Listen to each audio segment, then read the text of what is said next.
And we now turn our attention to the 2A South pairings, starting with sectional number 41 at Winchester. On Tuesday night, Frankton plays number 7 Lapel. Then on Wednesday night, the first game of the evening, Muncie Burris will play Alexandria, followed by number 9 Winchester and their matchup with Elwood. On Friday night, Wapahani will play the winner of the Frankton and Lapel game. Sectional number 42 at Knightstown. On Tuesday night, game number 1, Union County plays number 13 Hagerstown, followed by Shenandoah and Knightstown. On Wednesday night, the first game features Centerville playing Northeastern. The second game of the evening has Cambridge City playing Eastern Hancock. In sectional number 43 at Triton Central, Tuesday night, Indian Creek plays the host, Triton Central. Park Tudor will play Cecina in game number 1 on Wednesday night, followed by Indianapolis, Washington, and Indianapolis Cardinal Ritter. Number 1 and 3-time defending state champion Heritage Christian will play the first game on Friday night against the winner of the Indian Creek Triton Central matchup.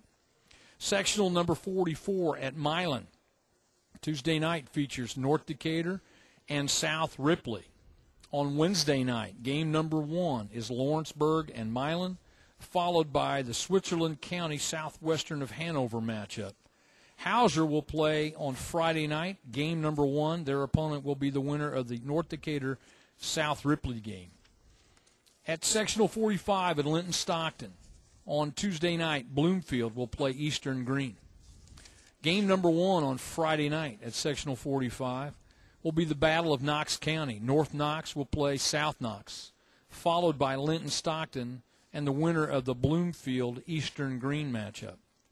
In sectional number 46 at Speedway, number 6 Speedway will play Cascade, game number 1 on Tuesday night, followed by Monrovia and Covenant Christian.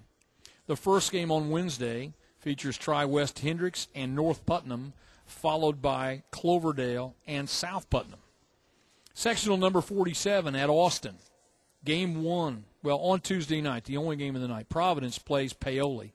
On Tuesday night, the first game of the evening, West Washington will play Clarksville, followed by Brownstown Central, ranked number 12, in their matchup with Eastern Pekin. On Friday night, number 8, Austin will play the winner of Providence and Paoli. And in sectional number 48 at Forest Park, number 13, Evansville Mater Dei will play Perry Central, game 1 on Tuesday night, followed by the Forest Park Tell City matchup. South Spencer on Friday night in game number 1 will play the winner of the Evansville Mater Dei Perry Central game, followed by number 16 North Posey and their matchup with the winner of the Forest Park Tell City game. Chris, let's start with sectional number 41. It's at Winchester. Lapel number 7, Winchester number 9, opposite brackets. Both teams, very solid seasons to this point. And you look at what they've accomplished to this point, it's almost like a toss-up. Lapel and Winchester are going to be very interesting to watch in sectional number 41. Lapel's going to open up with a rivalry against Frankton in their first-round sectional game. Lapel comes in 22-3 last year, 13-2 right now. As we mentioned, a top 10 ranking. Certainly a strong program for Kevin Bratton. Elizabeth Jennings and senior Courtney Prater have had great years so far. For Winchester, meanwhile, they've won 17 or more games 3 straight years, and they've won this sectional the last 2 years. Last year it was a 2-point game. Winchester beat Lapel.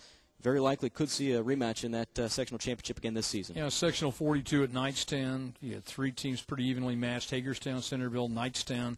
Kind of a toss-up, if you will. Some good stuff here. Shenandoah has won 9 straight sectionals, more than any other active school active in the state of Indiana. But you've got some interesting stories in that you've got some schools that haven't won sectionals in a really long time that have a real good shot here. Centerville has never won a sectional championship. They're 10-7 and legitimately might have a shot. Northeastern has not won since '98. Knightstown hasn't won a sectional since 1980, and Hagerstown hasn't won a sectional championship since 1995, and they all arguably have a shot in this one. In sectional 43, the 3-time defending champs Heritage Christian get the bye and play on Friday night. And Triton Central 13-3, Indian Creek 10-6, 2 pretty good basketball teams. But right now, I'm not sure who can beat this Heritage Christian team. Heritage Christian has won 95 games and only 7 losses in the last 4 years. Nationally ranked in the top 5 right now. so very strong. Their second round, or their opening opponent in the second round, Indian Creek or Triton Central, that's going to be an interesting one. Those are the next two best teams in this sectional.